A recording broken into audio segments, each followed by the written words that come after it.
spirituality.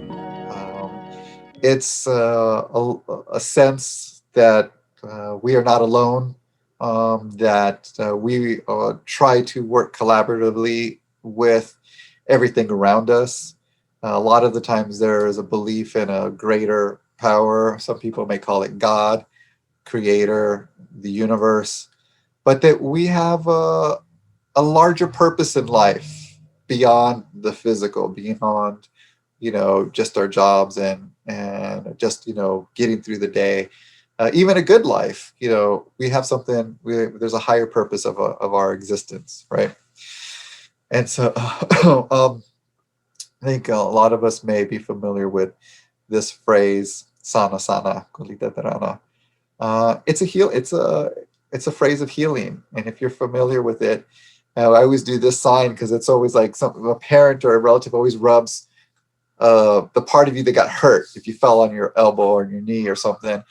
And a lot of the time, someone will come up and just go sana sana sana sana, and it's the idea that it's it's calling kind of a ritual of healing, right? Sana sana kulita dharana, and it includes, without us knowing it, what we would use in old rituals for healing, right? I want you to just think about these questions as we go through tonight. More, I just want you to have them in the back of your mind. This idea of spirituality.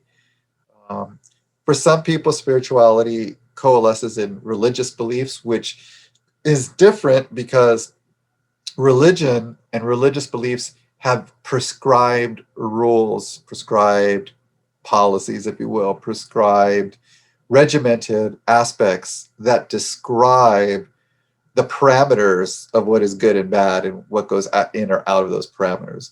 So it's more of a constructed house, right? Um, so that's kind of more religion. Religion takes spiritual pieces of spirituality and makes them into, gives certain rules about how to live life. Right? Um, so you can include religion in this if this is, they can definitely overlap. They can overlap, and often do.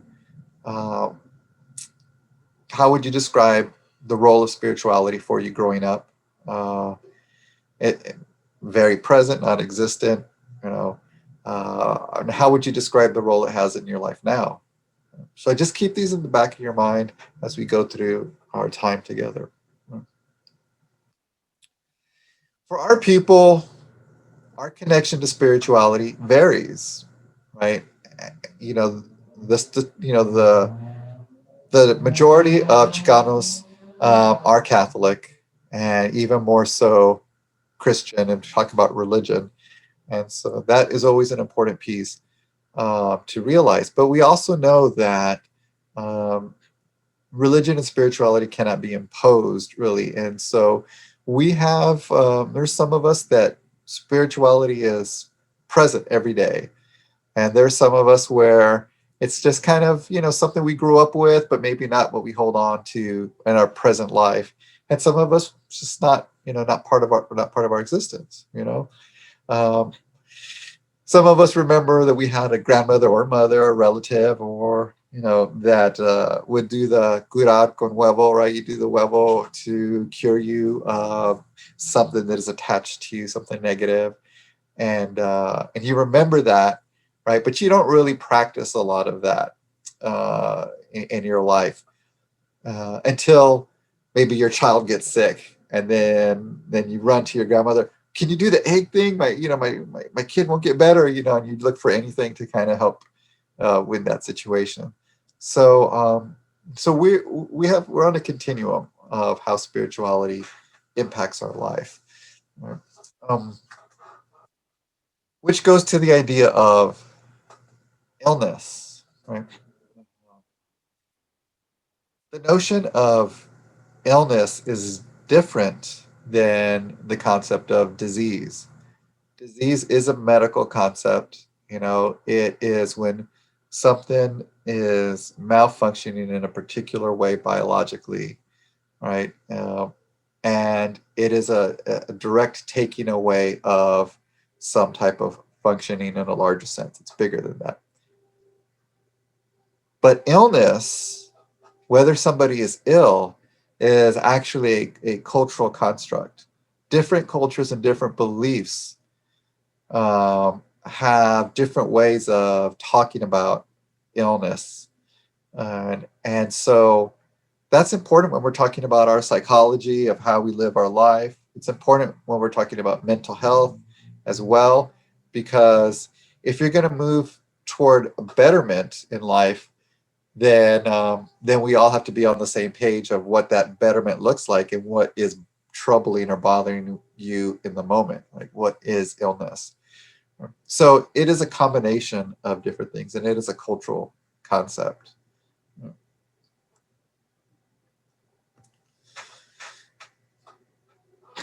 And a lot of the times in most societies, there is a continuum again of illness that includes physical health and mental health as a naturalistic process, right?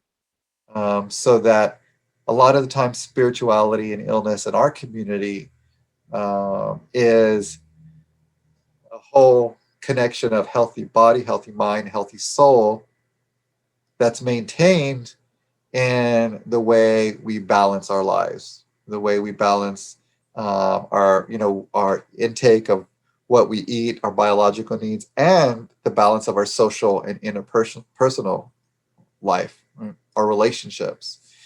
So it's a holistic approach.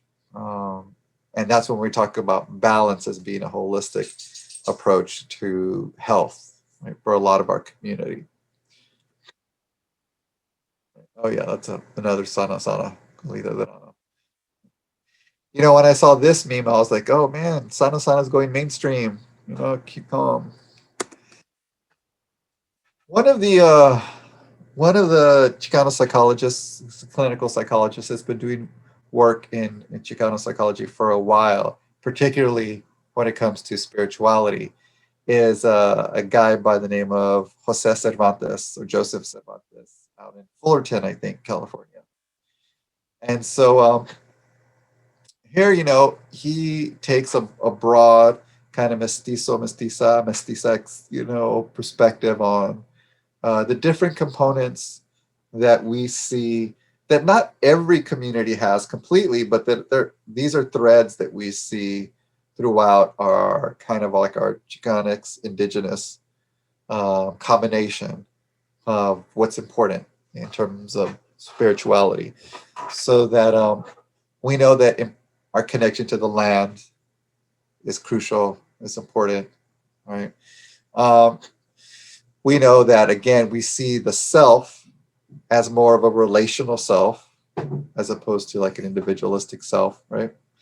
Um, and we see life as something that is not going to be always completely understood. It's somewhat of a mystery. We just try to play our part the best way that we can. Um, Songs, prayer, meditation, danza, ceremony are all ways to connect to wisdom, to sacredness. And then the last one, like there's a creator, there's a life force, there's an energy or energies that connect us all, and they impact how we develop and move forward in our life. And so those concepts kind of combine to what Cervantes talks about in terms of mestizo spirituality, that everything that we encounter is part of our journey.